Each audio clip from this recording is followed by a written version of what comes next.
Welcome to Another Chapter podcast with your hosts, Claire and Rebecca.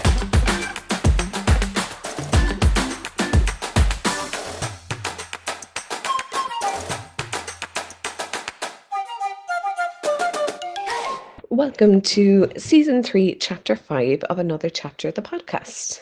This week you've just got me, it's Claire, and I'm running solo because Rebecca has absolutely no voice whatsoever. The poor girl can barely whisper. So I am going to be talking about some book recommendations that we had planned on discussing with you this week.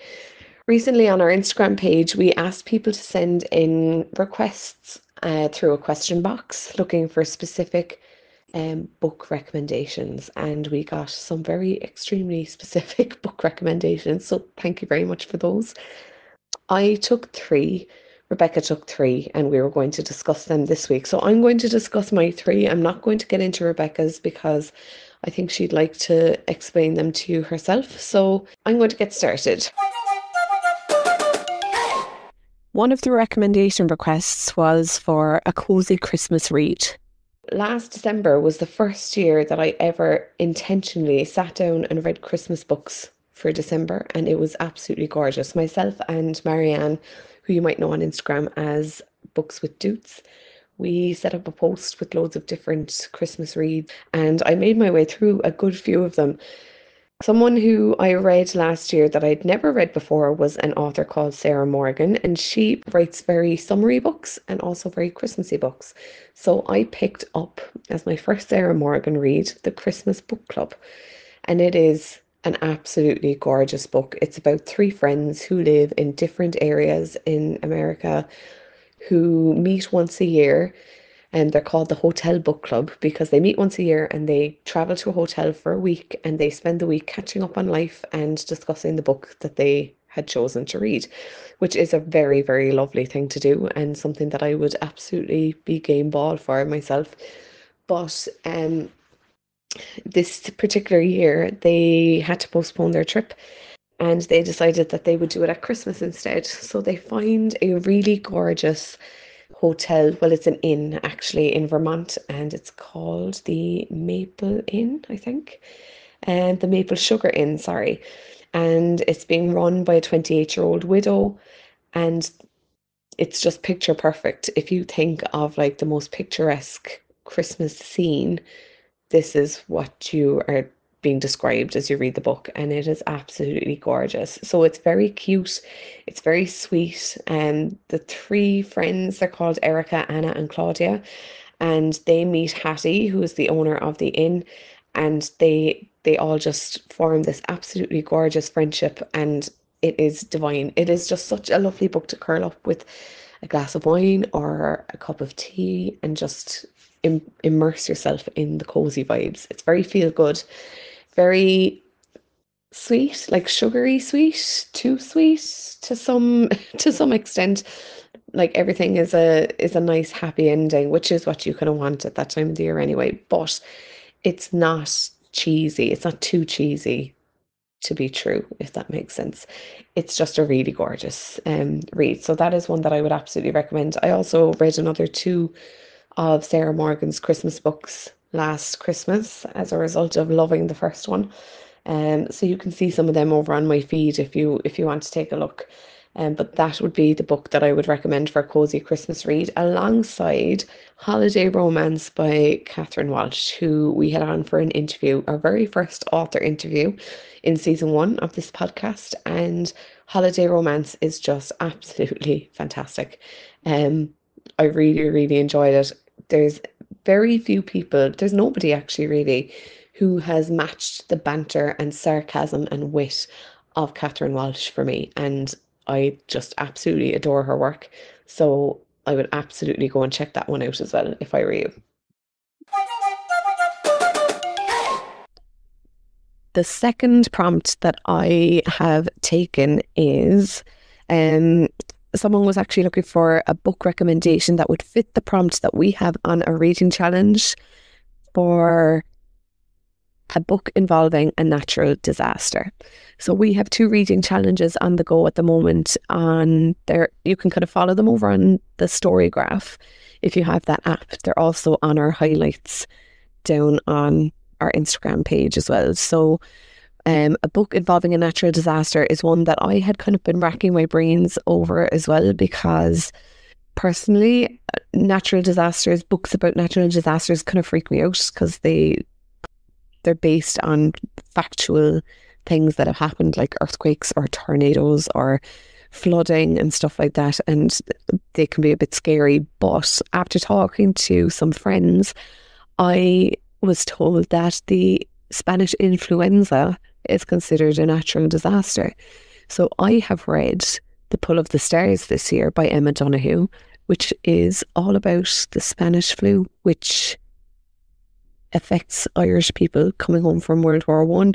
It gets brought back to Ireland that way, and the book, The Pull of the Stars, is set around that. So I'm going to choose that one as one to recommend for a book involving a natural disaster. So for anyone that hasn't read that book, let me tell you about it now. Emma Donoghue, who is kind of famous from writing the book Room, she has written many books, and The Pull of the Stars is one that I read earlier on in the year. I also went to see the stage adaptation in Dublin this year, and it was absolutely amazing. The Pull of the Stars is a book that is extremely emotional, and Emma Donoghue has an absolutely fantastic way of describing the levels of pain that people can experience.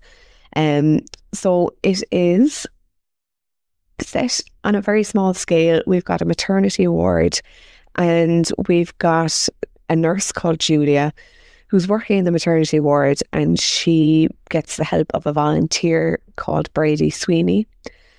So the hospital is kind of being run by the nuns. So there's a sister who's kind of watching over them, as well as a Dr. Kathleen Lynn. And these women and the stories that we are told about them, the ways in which their paths cross, and just how they tackle the heartbreak that they experience on that maternity ward is outstanding. And Emma Donoghue, I thought, like, Room is up there as one of my favourite books, and I absolutely adored it. But The Pull of the Stars, she did it again with this, like, her ability to get you so connected with her characters is unbelievable. So that is the book that I'm going to pick for a book involving a natural disaster. I hope it's not really cheating, because it doesn't involve any earthquakes or anything like that, but it's still an absolutely fantastic read. So if you haven't read it, I would highly recommend that you pick that one up. My third prompt then was a true crime book, which I don't think I've read too many true crime books, to be quite honest with you, but I have come across this one, and it sounds absolutely fantastic. It was also recommended to me when I asked Fiona from Leaf and Bower about a true crime read. She said that this is absolutely fantastic, but apparently it comes with many warnings, because it is just terrifying to read. So if you're into true crime, this could be right up your alley.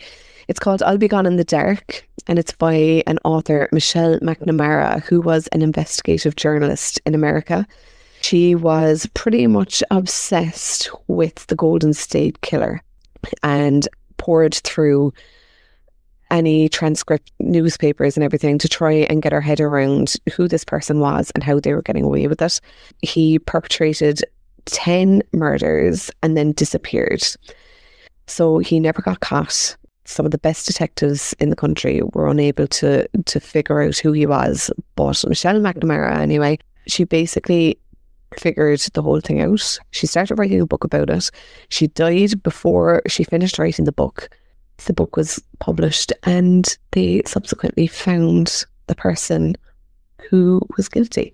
So that sounds really interesting to me. It is meant to be an absolute masterpiece of a book, and it's just the way that she was absolutely determined to find the person who was guilty is really interesting. I am absolutely going to read this at some stage. It's a bit scary, so it could be a very good pick for October too. So if you're looking for a scary true crime read for October, spooky season, this could be the one for you. So those are my 3 recommendations that we have asked before. I hope that they are going to tick off a couple of boxes for you. Before I finish up, I would just like to introduce a brand new segment that we have on the podcast. It will be on the episode that comes out after the interviews. And it has a guest for the segment who is our very own and very loved Fiona from Leaf and Bower. She is going to be taking part in a segment called Bookseller's Choice, where she will be giving some of the best-selling books of the month for her, a book that she thinks is going to sell well for the upcoming month, and might just answer a question or 2 of yours as well. So Fiona, thank you so much for coming on to speak with us, and we are very, very excited that you now have your own segment, Bookseller's Choice. This is very exciting. So our first few questions for you are all based on the month of September, and they are, number 1, what book sold really well in the shop this month of September, and number 2, what was your favourite read of September? Hi, thank you for asking me to do a segment. I'm really honoured. This is very exciting. For the first question, the book that sold really well in September, it's the obvious one, Graham Norton's Frankie. Now, it's a lovely book. It's an easy read. It's quite emotional in parts. I feel he's gotten much better as a writer, and he's put a lot of himself into it. So it's the story of a woman, Frankie, who's in her 80s, and she's recounting her life from leaving a small town outside Cork to going to live in London in the 60s, and then travelling to New York in the 80s. He really captures those times and places. It's really atmospheric. It's a lovely novel. I really enjoyed it. But I have to say, my other big seller in the shop, and I just wanted to mention it because it's Irish as well, is Cork Stories. So it's a collection of stories by Cork writers, edited by Madeline Darcy and Laura McKenna. It's absolutely gorgeous. It's got some brilliant writers in there. William Wall, Kevin Barry, Gráinne Murphy, Fiona White. It's really just a gorgeous collection, and you're getting so many different styles of writing with it, and I just feel it's a lovely one to dip in and out of. You can just read one story and savour it and go back for another. It's really, really well produced, beautiful cover. So that's been quite a big one, I'd say, for the last actually probably 3 or 4 months. I've been selling a lot of that one, but it's a fabulous book. So my favourite book for September was Cala by Colin Walsh. And this is actually in my top books of the year. I absolutely enjoyed it, couldn't put it down. It's a thriller. It's set in a small town in Ireland, a kind of little holiday town. And it starts off with a group of friends meeting up. They haven't seen each other for 15 years. And the timeline goes back and forth between 2018 back to 15 years earlier when they were teenagers and they hung around in a group. One of the group goes missing, Cala. So it kind of moves back and forth between the two timelines, and it's got so much in it. It's a thriller, and they're trying to find out what happened to Cala. She goes missing. Her body isn't found. But it's also a real kind of nostalgic story about being a teenager and that time in your life when your friends are everything to you and you're having one of those amazing kind of slightly wild summers. Then it'll fast forward again to 2018 where they're older. Their lives haven't turned out the way they wanted. There's a huge amount going on in this book. It's also got a storyline about the kind of dark underbelly of this town. There's a lot of kind of violent, dark things happening. I can't believe this is Conor Walsh's debut novel. It's really well written. He's got really strong characters that you care about, and his prose is absolutely gorgeous. I think he's a really brilliant writer, one to watch. I'll definitely be looking out for his next novel, and I've been recommending it to customers because I enjoyed it so much. And one customer came back and gave out to me because he couldn't go to sleep until the early hours of the morning. Like, it's a real page turner. So definitely highly recommended. And if you could tell us then, is there any book that you predict will do really well in October? The prediction for the big book for October will be Sally Rooney, her new novel, Intermezzo. She's just such a phenomenon now. And I think it's just brilliant for Irish writing. I feel there's a real renaissance in Ireland at the moment in all genres: poetry, thrillers, literary novels. It's really, it's such an exciting time for literature in Ireland. It's fantastic. So I think her one will be really big, and it'll be one of those books that you'll have to read just to find out what everybody is talking about. So I'm looking forward to getting into that one now and seeing how good it's going to be. That'll be an exciting one. So as you know, in this episode, we are discussing recommendations that our listeners have asked for. And we have asked you if you could answer the question that has come in, looking for an unputdownable book club book. So my recommendation for a book group book is Kate Grenville's novel Restless Dolly Maunder. I raced through it. I ate this up, and it'll definitely be on my books of the year as well. So it's unusual in that she's written it about her grandmother, and the events in the novel, a lot of them happened, but she's basically fictionalized her life and tried to put herself in her grandmother's shoes. The story is about a woman who is born on a poor farm in Australia around the turn of the century. She only gets a few years schooling. She decides she wants to become a school teacher, but her father says no, he forbids her. And the story is really about how she breaks away from that background and becomes a businesswoman, really. And starts making a life and a career and a family for herself. But the book really talks about how hard it was for women, especially back then. It still is, but how hard it was to have a career and be a woman in the world without a man being the head of the household. It's a really interesting read because the main character, Dolly, she's not actually, sometimes she's not a very likeable character. She has to be very headstrong to make her way in the world. And I really like the way Kate Grenville writes about her relationship between her and her children. It's quite a volatile relationship, and it's not because she's a bad person, is because she has to be stubborn and headstrong to make her way. And also she wants her children to be happy and successful, so she pushes them quite hard, but they rebel against it. It's really a really good story. It's quite sad in parts, but I honestly just raced through it so fast. I think it'd be an excellent book group one, and there's loads to discuss about it as well. So that would be the recommendation for a book group from me.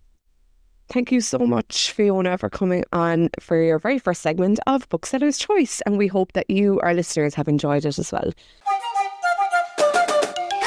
So there you have it, our very first segment with Fiona on board. We're enabling the behaviour of adding to the TBR as per usual. It's what we do best. But hopefully you've enjoyed this episode, and myself and Rebecca will be back to you soon. Hopefully she has a speedy recovery and her voice is back in action for next week's episode. Thank you so much for listening to this edition of Another Chapter podcast. Don't forget to subscribe, like and share to keep the book conversation going. Thank you to Helen Becerra for the graphics, Mark Neville for the mixing, and to each of our contributors. Music is Make It Work by All Good Folks. Don't forget to follow along on Instagram at Another Chapter Podcast. We'll see you there.